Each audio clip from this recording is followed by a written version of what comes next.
Assalamualaikum warahmatullahi wabarakatuh.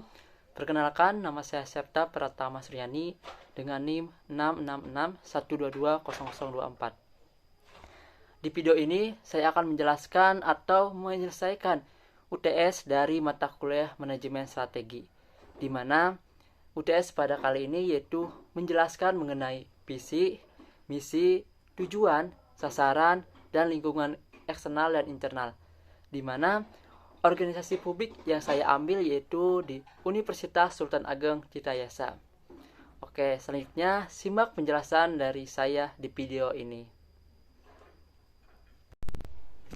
Pertama, saya akan menjelaskan mengenai visi dan misi dari Universitas Sultan Ageng Citayasa, di mana untuk visinya sendiri yaitu terwujudnya Untirta sebagai Healthy, Integrated, Smart, and Green It's Green University yang unggul, berkarakter, dan bersaing global pada tahun 2035. Menurut saya sendiri bahwa visi ini sudah sesuai dengan manajemen strategi, karena terdapat kunci yaitu terwujudnya, di mana terwujudnya ini berorientasi pada masa depan. Untuk misinya sendiri yang pertama itu meningkatkan kualitas, relevansi, dan daya saing pendidikan, serta lulusan yang unggul, berkarakter, dan berdaya saing. Yang kedua, meningkatkan kualitas dan kuantitas penelitian dan pengabdian kepada masyarakat yang inovatif, berbasis kebutuhan nyata sesuai dengan perkembangan zaman. Yang ketiga, meningkatkan daya dukung tata kelola perguruan tinggi yang baik sebagai implementasi dari Healthy, Integrated, Smart, and Green University. Menurut saya sendiri bahwa misi ini sudah sesuai dengan manajemen strategi, karena terdapat kata kunci yaitu meningkatkan, di mana meningkatkan ini yaitu berorientasi pada masa kini. Selanjutnya yaitu tujuan dari Untirta, di mana tujuan dari Untirta sendiri yang pertama tercapainya lulusan berdaya saing di kawasan ASEAN yang berkepribadian, berkarakter, dan menjunjung budaya lokal. Yang kedua, terwujudnya kemandirian institusi sebagai lembaga bermutu yang berdaya saing di kawasan ASEAN yang didukung oleh tata kelola yang baik dan kemitraan strategis dalam dan di luar negeri. Yang ketiga, tercapainya mutu dan kompetensi dosen dan pegawai yang mampu merespon perubahan sosial.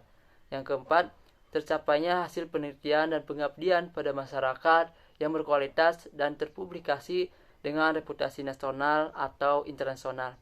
Yang kelima, tercapainya hilirisasi riset yang dapat dimanfaatkan para pemangku kepentingan. Yang keenam yaitu terwujudnya daya dukung sarana dan prasarana yang terintegrasi Smart and Green. Menurut saya sendiri bahwa tujuan dari Untirta ini sudah sesuai dengan misi yang ada di Untirta. Selanjutnya yaitu sasaran Untirta. Yang pertama, meningkatkan kualitas lulusan dengan peningkatkan kompetensi dan daya saing di tingkat nasional dan internasional.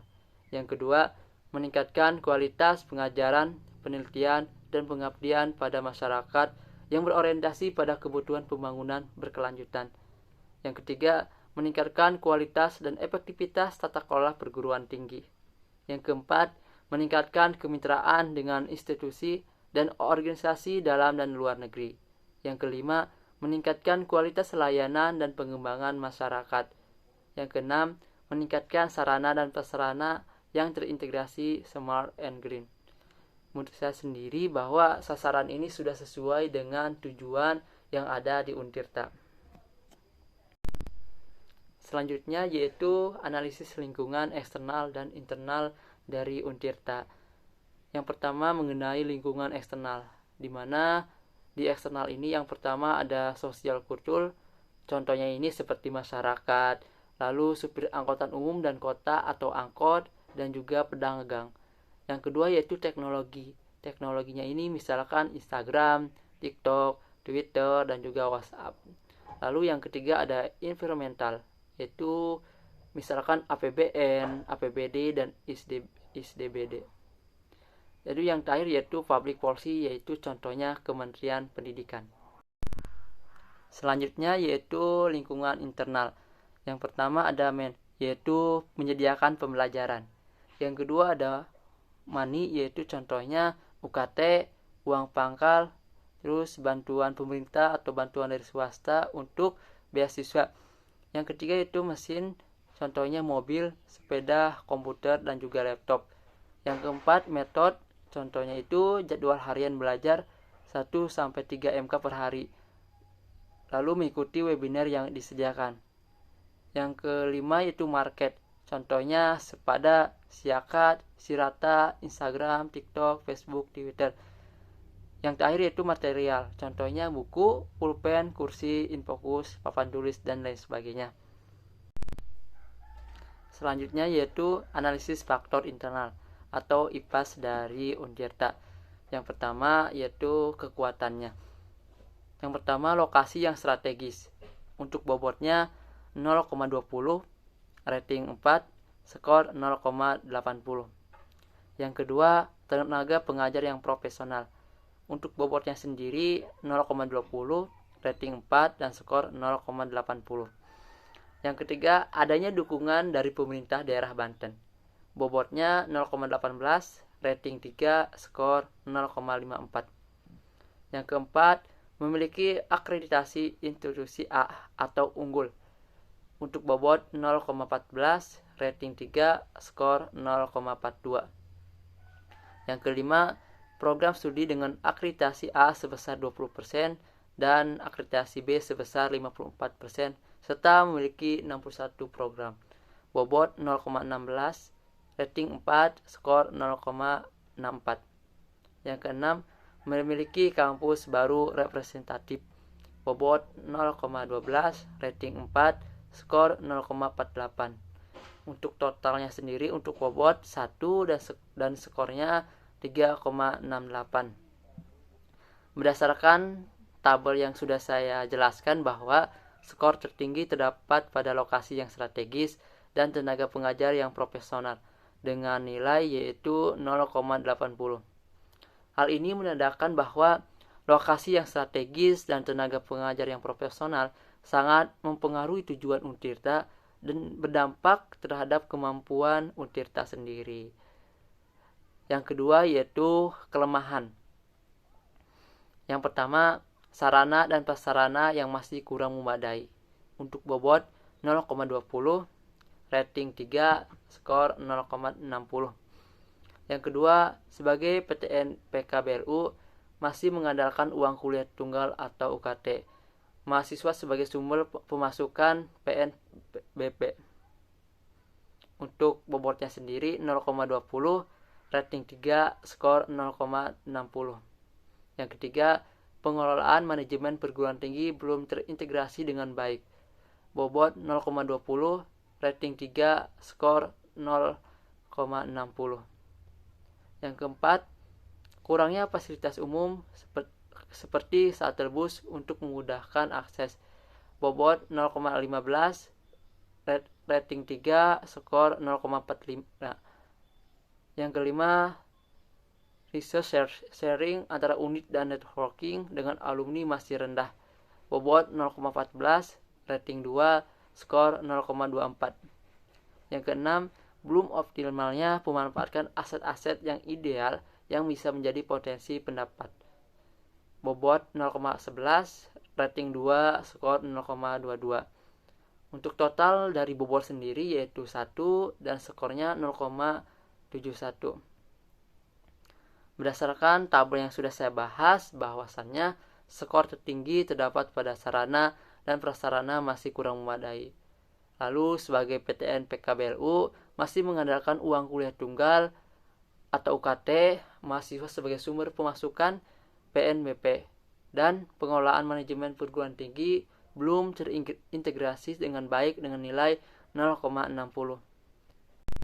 Selanjutnya yaitu analisis faktor eksternal, yaitu EPAS dari Untirta. Yang pertama sendiri yaitu peluang. Yang pertama, adanya amanat undang-undang yang menetapkan anggaran untuk pendidikan minimal 20%. Untuk bobotnya sendiri yaitu 0,20, rating 4, nilai 0,80. Yang kedua, adanya PP nomor 23 tahun 2005 tentang pola pengelolaan keuangan Badan Layanan Umum dengan bobot 0,19, rating 4, nilai 0,76. Yang ketiga, otonomi daerah yang memberikan peluang kepada pemerintah daerah untuk melakukan kerjasama dengan perguruan tinggi dengan bobot 0,15, rating 3, nilai 0,45. Yang keempat, kebijakan pemerintah untuk perguruan tinggi dalam menerima calon mahasiswa asing dan membuka kelas-kelas internasional. Bobot 0,16, rating 3, nilai 0,48. Yang kelima, tuntutan stakeholder yang menginginkan ekstensi Untirta sebagai dapur pembangunan di Banten. Bobotnya 0,13, rating 4, nilai 0,52. Yang keenam, banyaknya perusahaan BUMN dan swasta nasional di wilayah Banten memberikan peluang kerjasama khususnya dalam pelaksanaan kegiatan studi pengembangan usaha dan corporate social responsibility. Untuk bobotnya sendiri yaitu 0,17, rating 3, dan nilainya 0,51. Untuk total bobotnya sendiri yaitu 1 dan nilainya 3,52. Berdasarkan tabel di atas atau yang sudah saya bahas, skor tertinggi terdapat pada adanya amanat undang-undang yang menetapkan anggaran untuk pendidikan minimal 20%. Hal tersebut menandakan dengan undang-undang yang menetapkan anggaran untuk pendidikan minimal 20% memberikan peluang yang besar bagi Untirta. Selanjutnya yang kedua yaitu ancaman. Yang pertama, persaingan antara perguruan tinggi semakin ketat, termasuk perguruan tinggi negeri dan perguruan tinggi swasta yang terdapat di Banten. Untuk bobotnya 0,20, rating 3, nilai 0,60. Yang kedua, adanya fenomena di masyarakat berupa penurunan daya beli masyarakat. Untuk bobotnya 0,15, rating 2, nilai 0,30. Yang ketiga, persaingan kerja lulusan yang semakin ketat di era global yang tidak hanya terdapat dari dalam negeri tapi juga dari luar negeri atau luar daerah. Bobotnya 0,17, rating 3, nilai 0,51. Yang keempat, tuntunan pengolahan sumber daya secara akuntabel dan transparan. Untuk bobotnya 0,18, rating 3, nilai 0,54. Yang kelima, kebutuhan terhadap layanan administrasi yang prima semakin meningkat. Bobot 0,16, rating 3, nilai 0,48. Yang keenam, perkembangan teknologi semakin pesat. Bobot 0,14, rating 3, dan nilai 0,42. Totalnya sendiri untuk bobot 1 dan nilai 2,85. Berdasarkan tabel yang sudah saya bahas, bahwasannya skor tertinggi terdapat pada persaingan antar perguruan tinggi semakin ketat, termasuk perguruan tinggi dan juga perguruan tinggi swasta yang terdapat di Banten. Hal ini menandakan terdapat ancaman paling besar di Untirta. Nah, itu dia penjelasan mengenai visi, misi, tujuan, sasaran, dan lingkungan eksternal dan internal dari Universitas Sultan Ageng Tirtayasa. Mungkin itu saja penjelasan yang bisa saya sampaikan. Mohon maaf bila ada salah kata ataupun ucapan. Sekian dan terima kasih. Hadanallah wa iyyakum shiratal mustaqim. Wassalamualaikum warahmatullahi wabarakatuh.